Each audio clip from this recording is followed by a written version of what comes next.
السلام عليكم متابعينا الكرام، سعيد بلقياكم في هذا الموجز الإخباري، وهذه أبرز عناوينه. أشخاص مشاغبون بمدينة مكناس يضربون الشرطة وكانوا سيتسببون في جرائم كبيرة. قبل أن نبدأ لا تنسى الإعجاب بالفيديو وعمل اشتراك وتفعيل الجرس ليصلكم كل جديد أول بأول.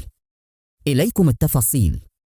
أسفرت العملية الأمنية التي باشرتها مصالح ولاية أمن مكناس برسم مقابلة كرة القدم عن توقيف 9 أشخاص من بينهم 4 قاصرين، وذلك للاشتباه في تورطهم في التجمهر وتبادل العنف المرتبط بالشغب الرياضي وإلحاق خسائر مادية بممتلكات الغير، حيث ثم على إثرها توقيف المشتبه فيهم لتورطهم في الرشق بالحجارة وحيازة السلاح الأبيض والتخدير وعدم الامتثال المقروني بإلحاق خسائر مادية بممتلكات عامة وخاصة.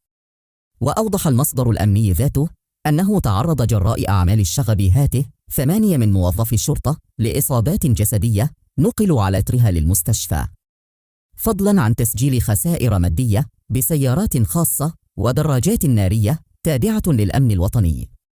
فيا مشاهدين الكرام، ما هي العقوبة التي يستحقونها؟